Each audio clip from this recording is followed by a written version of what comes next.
But the Buddha sidestepped the whole issue of God. Buddhism and the Buddha's teaching grew out of Hinduism, so of course he lived in an environment where gods were ever present and talked about and revered. But in his tradition, he didn't talk much about God. Basically, the Buddha said, my teaching is about suffering and the alleviation of suffering. And that's it. He doesn't say you should believe in God. He doesn't say you shouldn't believe in God. It's completely atheistic. It sidesteps the whole issue. So, what that ends up meaning is that in the Buddhist world, everybody's welcome, because it doesn't really matter what you believe. Because Buddhism really isn't about beliefs. It's very practical. It's about, what am I doing right now?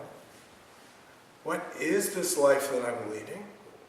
How am I participating in this life in such a way that either causes suffering, or you could say brings enlightenment. I would rather say brings healing, joy, peacefulness to ourselves and the world around us. And of course, human beings will do anything with everything. So a lot of Buddhist commentary over the years, especially actually when it went to China, where what happened in the history of Buddhism, Buddhism went from India up into China in one of the migrations. The other was across to Southeast Asia. When it went to China, it joined with Taoism, and it becomes Zen Buddhism.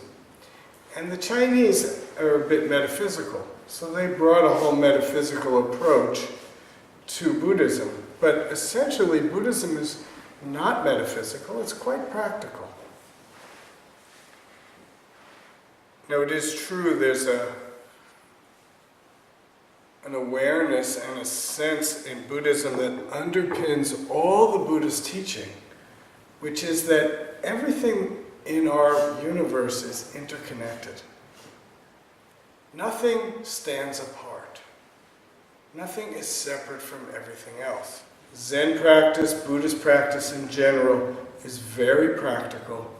And all these practices that we do in this room are about cultivating awareness and attention in a way that helps us see things as they are and have some choice, perhaps, in how we respond, rather than being a slave to our desire, anger, and ignorance, and just acting out of those things and creating more of a mess, which is often what we do. Rather than heal things and bring peace and love to the world, we make things more of a mess and create discord, anger, and resentment. So you've got wars all over the globe, you've got people competing with each other for scarce resources, because we don't know how to handle our own lives. And Zen practice is about finding ourselves and finding a way to handle the situations that we actually find ourselves in.